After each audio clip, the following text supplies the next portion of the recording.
మన జీవితాల్లో దీని యొక్క వాక్యం అణిచివేయబడుతుంది. ఎందుకు మనం విచారించకూడదు? కనీసం 2 కారణాలు ఉన్నాయి. మొదటిది, బీ యాంగ్జియస్ ఫర్ నథింగ్. ఫిలిప్పి గ్రంథకర్త 4:6 అన్నాడు పౌలు. ఏం మాట్లాడతాడు? మీరు దేనిని గురించి చింతపడకుడి అన్నాడు. ఎందుకు? It's a commandment of God. అది ఆజ్ఞ.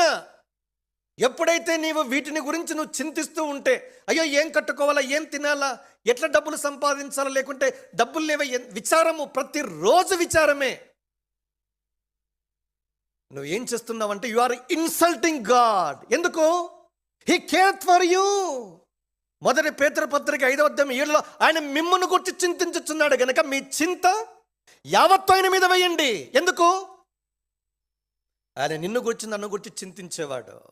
అందుకే పిచ్చుకలు చూడండి, అరే అవేం చేయవు, విత్తవు, వడకవు, కోయవు. TG09